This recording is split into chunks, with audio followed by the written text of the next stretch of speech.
Welcome back to the Gentleman's Gazette. In today's video, we discuss what to wear as a lawyer, attorney, or solicitor so you look dignified, professional, and respectable.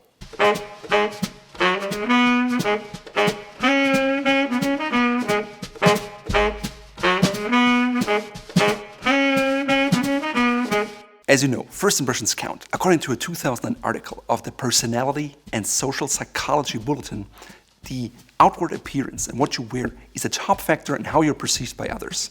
Among others is a firm handshake and a good posture. As an attorney, you always want to look understated, professional, and dignified. You don't want to be perceived as flashy, dandy-like, or fashionable. After all, you want to be respected as a man of the law and not that guy who's just known for his colorful outfits. At the same time, you don't want to be like a cartoon character who wears the exact same thing every day.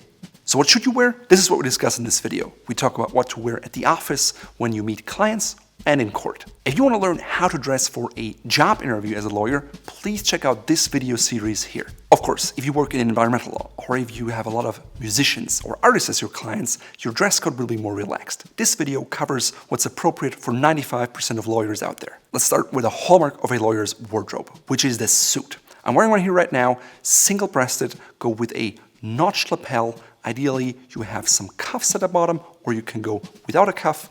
Maybe you want pleats, maybe you just want an ironed crease. Overall, a two-piece suit is a good way to start. If you want to be a little more formal, you can add a three-piece suit using a vest out of a matching fabric. If you're just starting out, I suggest you stick with single-breasted suits because they're the standard. Double-breasted suits are very traditional, they're very classic, and they're a tad more formal than single-breasted suits. They also work really well for people who have a V shape. However, some people may interpret them as being too overpowering and too Wall Street-like, so be careful when you invest in those. I think double-breasted works well with a softer fabric, such as a gray flannel, as you can see here. When you're just starting out, it pays to invest in a second pair of pants or trousers because you wear them out much more quickly, and that way your entire suit will last you longer and cost less than if you have to buy two full suits. When it comes to patterns, solid colors and a plain weave are your friend. For a year-round suit, a worsted wool is great. If you want a winter suit, a flannel is ideal. And if you're in a hotter climate, maybe opt for a FRESCO wool. It's great because it's breathable, and you can learn more about that fabric in this guide here. By the way, all the references we make in this video are linked below the video. Apart from solids, a subtle stripe can also be acceptable. What I mean by subtle is maybe a pinstripe in a very plain color, such as white, off-white, maybe dark blue or gray. Stay away from bold yellow, green, or pink stripes. You want the spacing not to be too wide and bold. The stripe itself should be subtle, so a fine pinpoint is okay. Maybe a subdued rope stripe is acceptable too, but a wiped chalk stripe is simply unacceptable. Alternatively, you can also go with a Prince of Wales check. I suggest to go without an overplaid. It's a very classic pattern, and it's appropriate as a lawyer if it's very fine. Ideally, you want to stick to 100% natural fibers because artificial fibers make you sweat and uncomfortable during the day. 100% wool or maybe some additions of cashmere to make it softer are what you want. Keep in mind, heavier fabrics will always drape better and look better on you than thinner, lightweight fabrics. So if you work mostly in an air-conditioned environment, go with something heavier and you would always look more elegant. Of course, the fit is the most important thing in a suit, and to learn more about what you should look for in a proper fit, please check out this video series. In terms of suit colors, you want to keep it professional. So navy, blue, and charcoal are your friends. Black is usually something worn at evening events or for funerals, not at an office. If you want to learn why black is the most overrated color in menswear, please check out this video here. Some people even argue navy or blue are better than gray because it connotates truth. In my opinion, both colors work very well. I like a gray flannel suit, which you can see here on the right, and I like blue worsted suits. Of course, you can mix it up and have blue flannels and gray worsteds, but I think this combination is very classic and very professional. Apart from black, ideally you should stay away from brown because it's too casual of a color, unless you may go with a very dark charcoal brown, and you can learn more about that here. Green is something I would always avoid, just like any other bright colors when it comes to suits. The reason being, you always want to look professional, and bright colors have a tendency to make you look like a joke and people won't take you seriously. Apart from that, they're also distraction and not really serving your client. Nothing says I'm a pimp or a drug kingpin like a white suit, so never ever wear it in whatever situation. The only exception to bright colors is seersuckers. In many courtrooms across the country, especially in the South, seersucker is an acceptable material, so if you do that, go with a classic blue and white and try to tone down the rest of your accessories. To learn more about seersucker and seersucker suits, please check out the in-depth guide on our website here. Make sure you always wear a dress shirt and not any kinds of polo shirts. You want a long-sleeve dress shirt, never short-sleeved ones. Ideally, you have barrel cuffs with buttons or French cuffs or double cuffs for cufflinks. In terms of colors, white and light blue are your staples. You can play around with the textures, have subtle stripes, waffle weaves, twill, plain weaves, or whatever you want, maybe even some contrasting stripes, but make sure they're not too bright and everything looks subtle and professional. Also, avoid extremes. That means no extreme cutaway collars, no 70 collars. If your face is round, ideally go with a more closed collar. If you have an oval face, go with a slightly more spread collar. As an attorney, you want to wear neckwear. Traditionally, it's a necktie. I would stay clear of bow ties because they're a little too flashy. Of course, you should choose the right tie. So forget all the 90s ties and the hand-me-downs from your uncles because they look very dated and not professional. You always want silk ties, either printed or jacquard woven, and stay clear of textured materials, which are great for a casual wardrobe, but not for a lawyer's professional wardrobe. In terms of colors, tones of red, burgundy, navy, and blue are best. Alternatively, you can go with other subdued colors, such as maybe a bottle green or a very dark orange or yellow. If you want to, maybe even a very dark purple. In any case, you want them subtle and not bright. Stay clear of shiny satin ties because they make you look cheap. Instead, the best solid tie for a lawyer is a grenadine tie. It adds texture to your outfit without being too bold or overly different. You also want a tie that is exactly right for your length because ideally it should end just above the waistband. Unfortunately, it's very hard to find ties in different lengths, and for that reason we designed a short, a regular, and a long tie, so no matter your height, we offer grenadine ties in all kinds of colors appropriate for lawyers in the exact right length for you. So please take a look at the selection here. If you want to go with a stripe, I suggest a classic rep stripe in subdued colors works. If you want a dot, go with a polka dot or a pin dot. Make sure it's not too large, but all proportional and attractive. Alternatively, you can wear subtle patterns such as a Glen check, which I'm wearing here right now, or Macclesfield neats, which are small micro patterns that are recurring. Stay clear of bold colors, bold patterns, and any kind of cashmere or wool texture, or maybe even shantung or dupioni silk, because they're not really appropriate for a lawyer. Also, nothing says I'm an investment banker as much as an Hermes tie with little animal critters on them in pink and bold yellow or turquoise.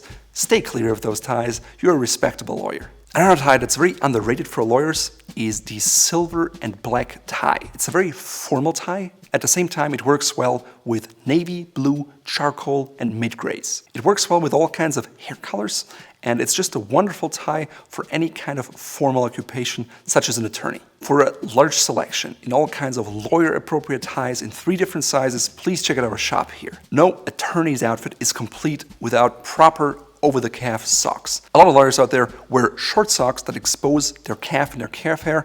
Not only is it unprofessional, but nobody wants to see your exposed leg hair. The golden rule is to pair the color of the socks with a pair of your pants and your suit. The problem is, it's very difficult to match because there are hundreds of shades of navy. To avoid this issue, you should go with a pair of two-tone socks that has either 2 tones of gray or 2 tones of blue, and that way it works with any kind of suit color and it always looks stylish, yet subdued and understated. My 2 pair of go-to socks for lawyers would be the navy and blue shadow stripe as well as the charcoal and light gray shadow stripe. You can find both of them here.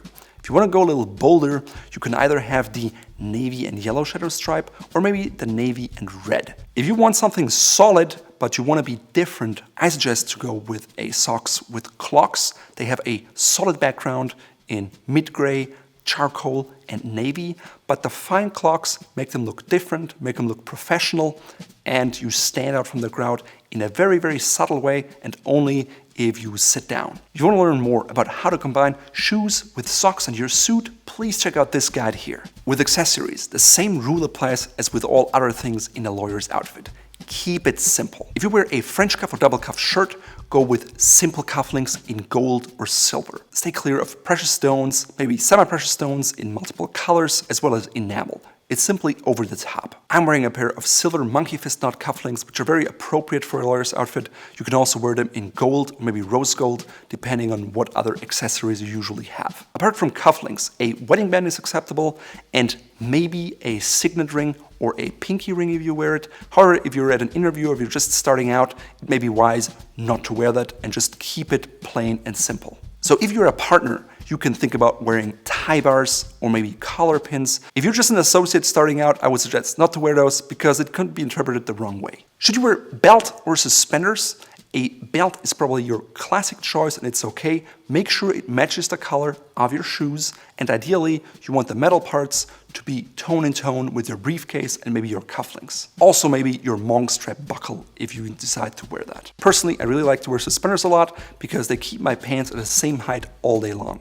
Now, if you take your jacket off a lot and you show your suspenders, in some law firms that may be a symbol of hierarchy. So figure out if it's okay for you to wear suspenders or not.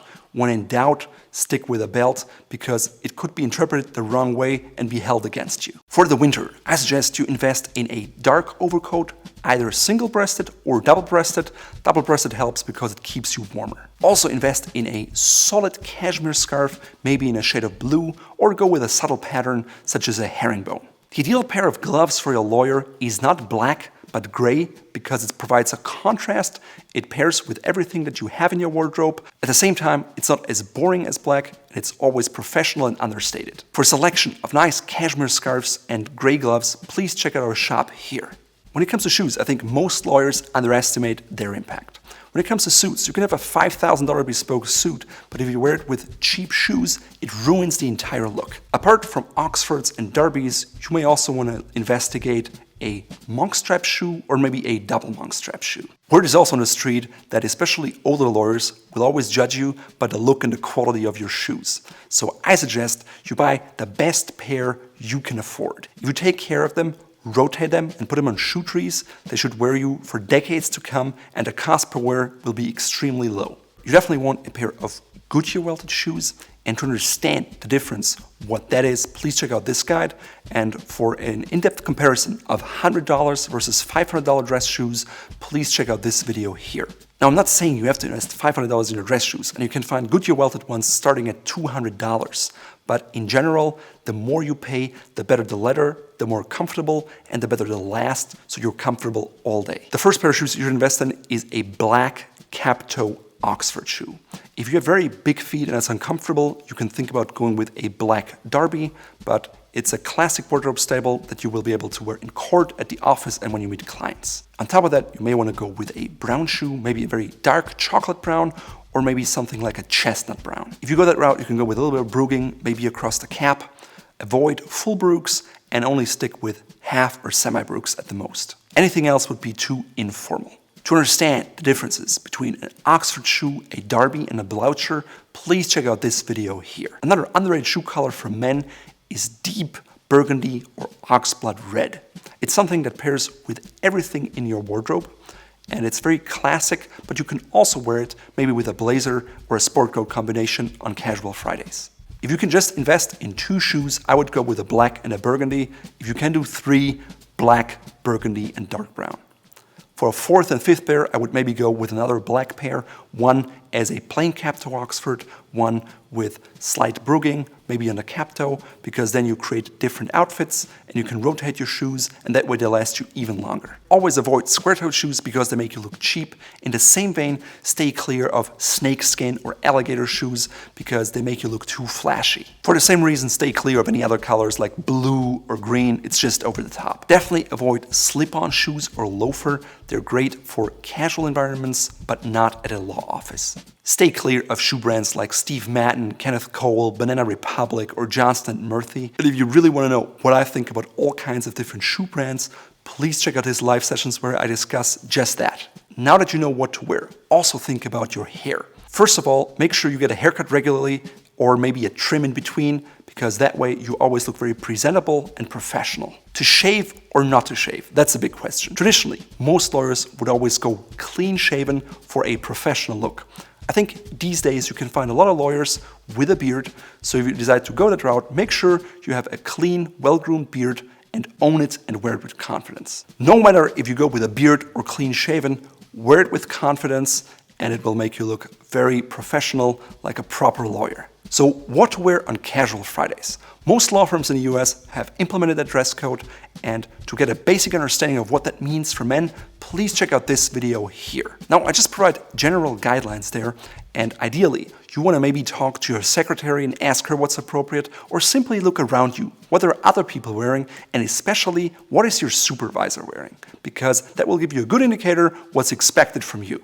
Keep in mind, it's always better to be slightly overdressed than underdressed. For example, if denim is acceptable in your office, make sure to go with a dark wash, no holes, and should all look decent. If you're not quite sure or you want to go slightly more dressy, go with a pair of chinos or khakis.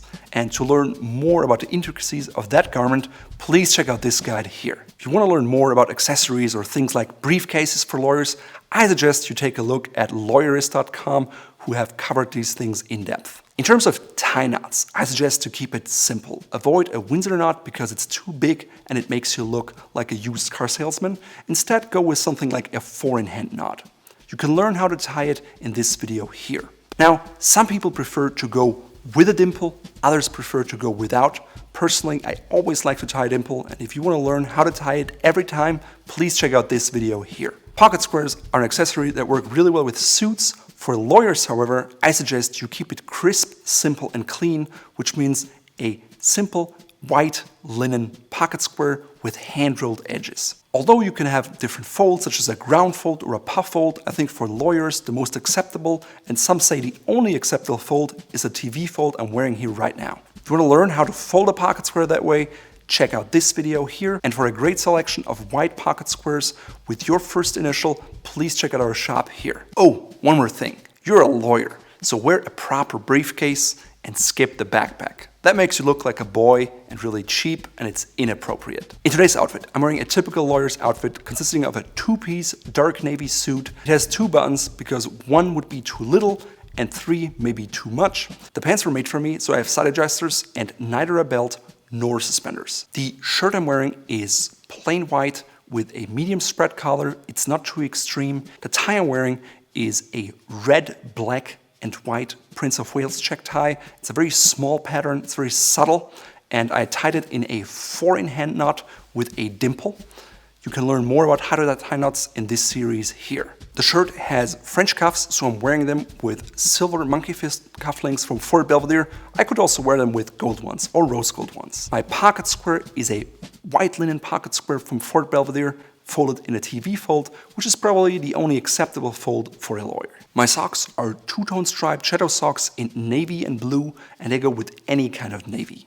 My shoes are black Oxfords with a cap toe. They have a little Balmoral stitching over the cap toe, and they're made from Pettywear in England, cost about $250 and are Goodyear welted. I'm also wearing a carnelian silver ring on my ring finger of the right hand that goes well with the color of my tie. I decided to go with cuffs on my pants because they're a little heavier and pull everything down. The fabric of the suit is a nice 12-ounce simple weave from Holland & Sherry, and it really drapes much better than a thinner, flimsy fabric. If you enjoyed this video, please give us a thumbs up and also subscribe to our newsletter so more clothing advice, specifically for lawyers, come right to your inbox.